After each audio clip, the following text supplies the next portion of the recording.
Hello and everyone, स्वागत है आप सभी का हमारे YouTube channel R S career point पे, जहां आज हम आपके लिए लाए हैं उत्तराखंड पुलिस भर्ती परीक्षा का हल प्रश्न पत्र। अगर आपको ये वीडियो हमारी वीडियो पसंद आएगी तो चैनल को सब्सक्राइब और वीडियो को लाइक ज़रूर कर दीजिएगा और इस वीडियो को ज़्यादा से ज़्यादा शेयर करिए, जिससे हमारा मनोबल बढ़ते रहे। इसमें पहला प्रश्न है, उत्तराखंड राज्य में राज्यसभा के लिए कितनी सीटें हैं? जैसे कि आप सभी लोग जानते हैं, उत्तराखंड राज्य में राज्यसभा के लिए 3 सीटें निर्धारित हैं। वर्तमान में इन 3 सीटों पर भारतीय जनता पार्टी के 2 सदस्य नरेश बंसल और अनिल बलूनी राज्यसभा के सदस्य, और तीसरे सदस्य प्रदीप टमटा जो भारतीय राष्ट्रीय कांग्रेस से हैं। जैसा कि आप सभी लोग जानते हैं कि राज्यसभा में प्रत्येक 2 वर्षों में इसके 1/3 सदस्य अपना कार्यकाल पूर्ण कर लेते हैं। अगला प्रश्न है, उत्तराखंड राज्य की विधानसभा में अनुसूचित जाति के लिए कितनी सीटें आरक्षित हैं? उत्तराखंड विधानसभा में टोटल सीटें 70+1 हैं, जिसमें से 70 निर्वाचित और एक मनोनीत सीट है।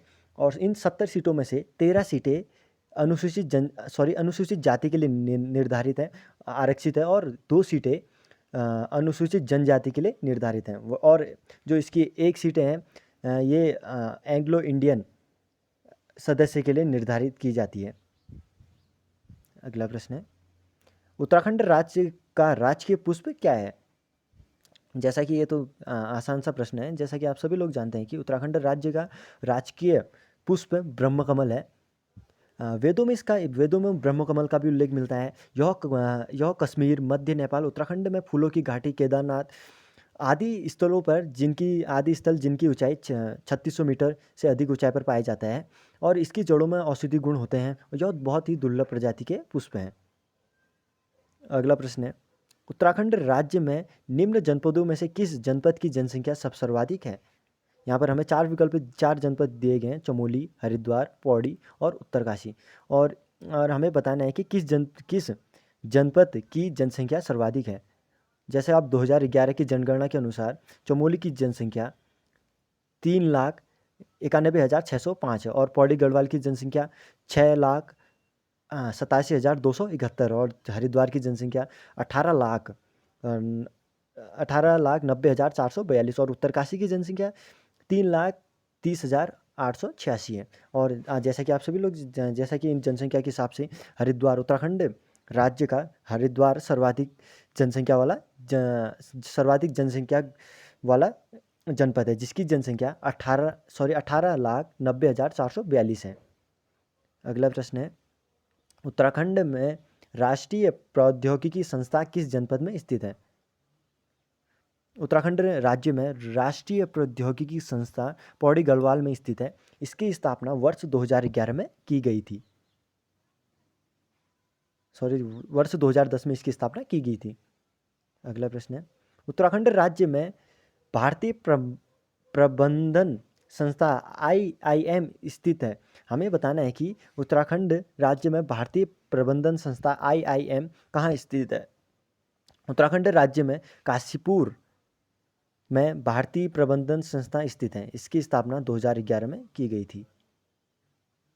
अगला प्रश्न है, चांदपुर गढ़ साम्राज्य स्थित है। हमें यहाँ पर 4 विकल्प दिए गए हैं। हमें बताना है कि जो चांदपुर गढ़ है, जो गढ़वाल के 52 गढ़ों में से एक है, इसकी स्थापना कहाँ हुई? जो चांदपुर गढ़ है, इस चांदपुर गढ़ साम्राज्य की स्थापना 888 ईस्वी में पवार वंश के राजा कनकपाल ने चमोली में की थी। यह गढ़ सड़क से 1 किलोमीटर की ऊंचाई पर स्थित है, और इस गढ़ में अनेक प्रकार के हस्तलिपि कला चित्र और विष्णु का मंदिर भी स्थापित है। और जैसा कि आप लोग जानते हैं कि जो गढ़वाल के 52 गढ़ों में से सर्वाधिक शक्तिशाली गढ़ चांदपुर गढ़ था। अगला प्रश्न है, कटारमल मंदिर किस देवता से संबंधित है?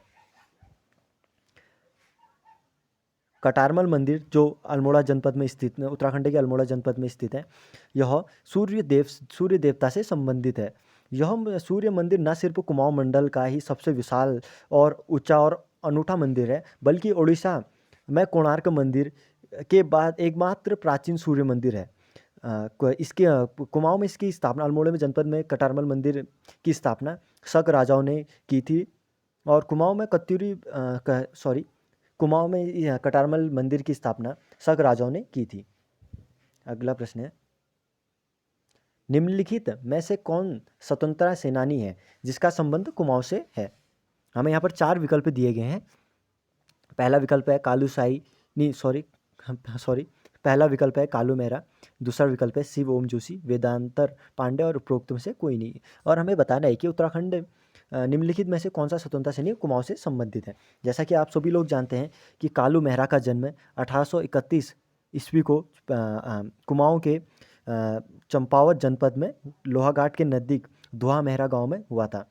और 1857 की क्रांति में इन्होंने अपनी एक विशेष भूमिका निभाई थी और इन्होंने क्रांतिवीर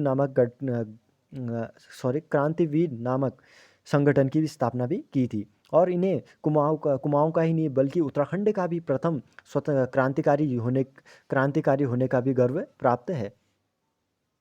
अगला प्रश्न है, विश्व समुद्र दिवस कब मनाया जाता है?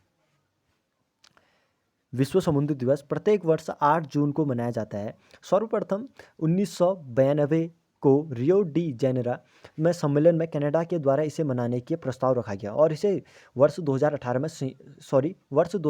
में संयुक्त राष्ट्र संघ ने इसे मान्यता प्रदान की थी। और वर्ष 2008 से ही प्रत्येक वर्ष 8 जून को विश्व समुद्र दिवस मनाने की घोषणा की गई थी। अगला प्रश्न है, भारत और किस देश का स्वतंत्रता दिवस 15 अगस्त को होता है? हमें बताना है कि जो भारत का, जैसा कि हम सभी लोग जानते हैं, हमारा जो देश है भारत, इसका स्वतंत्रता दिवस 15 अगस्त को 1947 को स्वतंत्र हुआ था। और हमें ये बताना है कि अब भारत के साथ किस देश का स्वतंत्रता दिवस 15 अगस्त को मनाया जाता है। भारत के साथ दक्षिणी कोरिया अपना स्वतंत्रता दिवस 15 अगस्त को मनाता है। 15 अगस्त जहां भारत को ब्रिटिश सरकार से आज़ादी मिली थी, वहीं दक्षिणी कोरिया को जापान से भी आज़ादी प्राप्त हुई थी। और इन दोनों देशों के अलावा चेक पब्लिक, बहरीन और लिechtenstein भी अपने स्वतंत्रता दिवस 15 अगस्त को मनाते हैं। अगला प्रश्न है, द्रोणाचार्य पुरस्कार संबंधित है?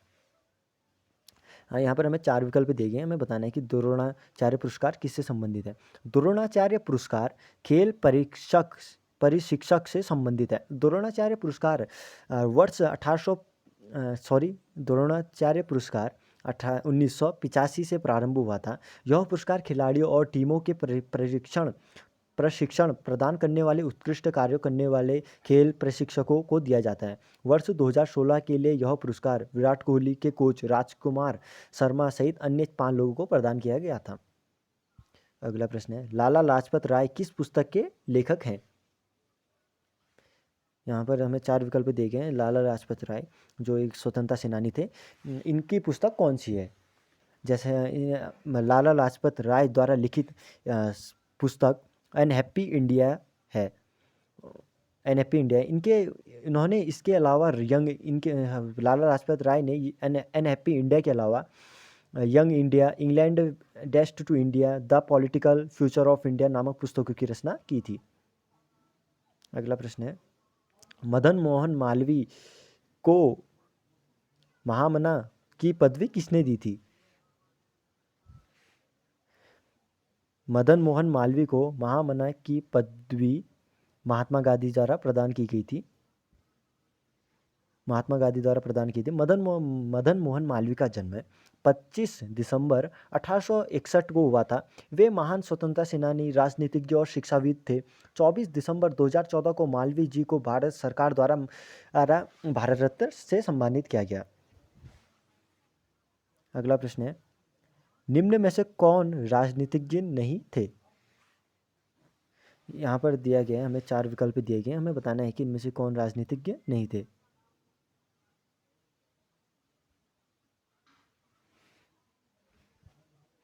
इन चारों विकल्पों में से विकल्प सी सुंदरलाल बहुगुणा राजनीतिज्ञ नहीं थे। सुंदरलाल बहुगुणा प्रसिद्ध पर्यावरणविद और चिपको आंदोलन के प्रणेता थे। इन्होंने वर्ष 1984 में राष्ट्रीय एकता पुरस्कार से सम्मानित किया गया। इनका जन्म 9 जनवरी 1927 को उत्तराखंड के सिलियारा नामक स्थान पर हुआ था।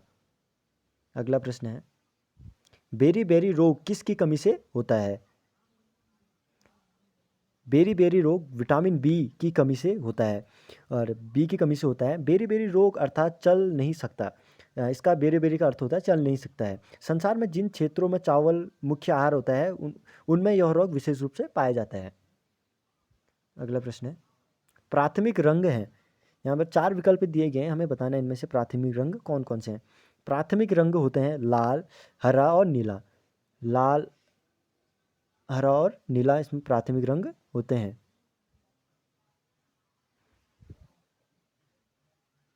इन चारों विकल्पों में से प्राथमिक रंग का कोई विकल्प नहीं है, तो इसका विकल्प डी सही होगा, क्योंकि जो प्राथमिक रंग होते हैं वो लाल, हरा और नीला होते हैं, और इन चारों विकल्पों में से नहीं दिए गए, तो इसका विकल्प डी सही होता है। पीला, मैजेंटा एवं पिकॉक नीला को द्वितीयक श्रेणी का रंग कहते हैं, तथा जब दो रंग परस्पर मिलते हैं, मिलने से श्वेत प्रकाश उत्पन्न होता है, तो उन्हें पूरा रंग कहते हैं। अगला प्रश्न है, उत्तराखंड सरकार के गृह मंत्री हैं। जैसा कि आप सभी लोग जानते हैं कि वर्तमान में उत्तराखंड के मुख्यमंत्री माननीय तीरथ सिंह रावत जी हैं, और वर्तमान में उन्हीं के पास वर्तमान में उत्तराखंड सरकार वर्तमान में हमारे मुख्यमंत्री हैं तीरथ सिंह रावत, उन्हीं के पास वर्तमान में गृह मंत्री का पद भी है। और इनके गृह मंत्री के अलावा उनके पास पारा खाद व नागरिक आपूर्ति, लघु सिंचाई, ग्राम विकास, पंचायती राज जैसे मंत्रालय भी हैं। अगला प्रश्न है, भारतीय रिजर्व बैंक के प्रथम गवर्नर कौन है। भारतीय रिजर्व बैंक के वर्तमान गवर्नर उर्जित पटेल हैं। इनकी नियुक्ति 15 सितंबर 2016 को हुई थी और 24वें गवर्नर थे। इनसे पहले श्री रघुराम राजन भारतीय रिजर्व बैंक के गवर्नर थे। अगला प्रश्न है, पृथ्वी अपने अक्ष में पश्चिम से कौन किसकी ओर घूमती है। जैसा कि आप सभी लोग जानते हैं कि पृथ्वी अपने अक्ष में पश्चिम से पूर्व की ओर घूमती है, और इसी के कारण दिन रात भी होता है। अगला प्रश्न है, राज्यसभा में अधिकतम कितने सदस्य हो सकते हैं। राज्यसभा में अधिकतम 250 सदस्य हो सकते हैं, जिसमें से वर्तमान में भारतीय राज्यसभा में 245 सदस्य हैं, जिसमें से 233 सदस्य निर्वाचित किए जाते हैं, और तथा 12 सदस्य राष्ट्रपति द्वारा मनोनीत किए जाते हैं, और 2 सीटें एग्लो इंडियन के लिए आरक्षित हैं। अगला प्रश्न है, निम्नलिखित का मिलान कीजिए। हमें यहाँ पर 4 विकल्प दिए गए, हमें इनका मिलान करना है कि इनका मतलब कि पुरस्कार दिए गए, इन्हें पुरस्कार के साथ मिलान करना है। पहला विकल्प है हरिदत्त कापड़ी। हरिदत्त कापड़ी को अर्जुन पुरस्कार से सम्मानित किया गया, इसका विकल्प ये सही है। और अभिनव बिंद्रा, जिन्हें राजीव गांधी खेल रत्न पुरस्कार से सम्मानित किया गया है। और तीसरा विकल्प दिया गया है मधुमिता बिष्ट, जिन्हें पद्मश्री पुरस्कार से सम्मानित किया गया है। और चौथा विकल्प है हंसा मनराल शर्मा, जिन्हें द्रोणाचार्य पुरस्कार से सम्मानित किया जा चुका है। अगला प्रश्न है, किसे उत्तराखंड का गोल्डन बॉय के नाम से जाना जाता है। यहाँ पर 4 विकल्प दिए गए, हमें बताना है कि इनमें से किसे उत्तराखंड का गोल्डन बॉय के नाम से जाना जाता है। उत्तराखंड का गोल्डन बॉय के नाम से जसपाल राणा को जाना जाता है। जसपाल राणा का जन्म 28 जून 1976 को चिलामू टिहरी गढ़वाल में हुआ था। ये विदेश के देश के ही नहीं बल्कि विश्व के भी प्रसिद्ध निशानेबाज हैं। अगला प्रश्न है, वह इंटरनेट एड्रेस जो रोजाना नहीं बदलता है वह क्या कहलाता है। स्टैटिक आईपी एड्रेस इंटरनेट का वह एड्रेस है जो हर रोज नहीं बदला जा सकता है, जबकि डायनेमिक एड्रेस को आवश्यकता अनुसार चेंज किया जा सकता है। इसका विकल्प ए, जिसे आईपी एड्रेस होता है, जैसे हमारा एक फ़ोन है, एक कंप्यूटर है, इनका आईपी एड्रेस सिर्फ एक ही रहता है, हम इसे अपनी इच्छा अनुसार चेंज नहीं कर सकते हैं। अगला प्रश्न है, हमें यहाँ पर दिया गया है, इनमें निम्न में से कौन सा प्रोटोकॉल है। दिया गया है http://www.google.co.in में दिया गया है कि निम्न में से कौन सा प्रोटोकॉल है। में दिया है कि जो HTTP है लिखा गया है, यह प्रोटोकॉल को दर्शाता है। इसका मतलब होता है हाइपर टेक्सटाइज ट्रांसपोर्ट प्रोटोकॉल, तो इसका विकल्प सी HTTP सही है। अगला प्रश्न है, ऋग्वेद की मूल रचना किस भाषा में हुई है। ऋग्वेद की मूल रचना संस्कृत भाषा में हुई है। जैसा कि आप सभी लोग जानते हैं कि ऋग्वेद की रचना 1500 से 1000 BC ईसा पूर्व की गई थी, जो संस्कृत भाषा में लिखा गया है। और यह ऋग्वेद 10 मंडलों में विभाजित है, और इसमें देवताओं की स्तुति से संबंधित 1028 श्लोक हैं। अगला प्रश्न है, लक्षद्वीप कहाँ स्थित है? लक्षद्वीप जो भारत का एक केंद्र शासित प्रदेश है, जो दक्षिण पश्चिम किनारे पे स्थित है, यह अरब सागर में स्थित है। इसका विकल्प डी सही है। अरब सागर में यह जो लक्षद्वीप है, यह अरब सागर में स्थित है। जो लक्षद्वीप है, यह 36 द्वीपों का समूह है। इसका क्षेत्रफल 32 वर्ग किलोमीटर है। अगला प्रश्न है, बैर बैरोमीटर का प्रयोग होता है।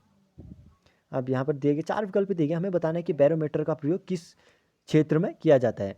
बैरोमीटर का प्रयोग वायुमंडलीय दाब को मापने में किया जाता है। इसका विकल्प है बी, वायुमंडलीय दाब को नापने में किया जाता है। इसका विकल्प बी सही है।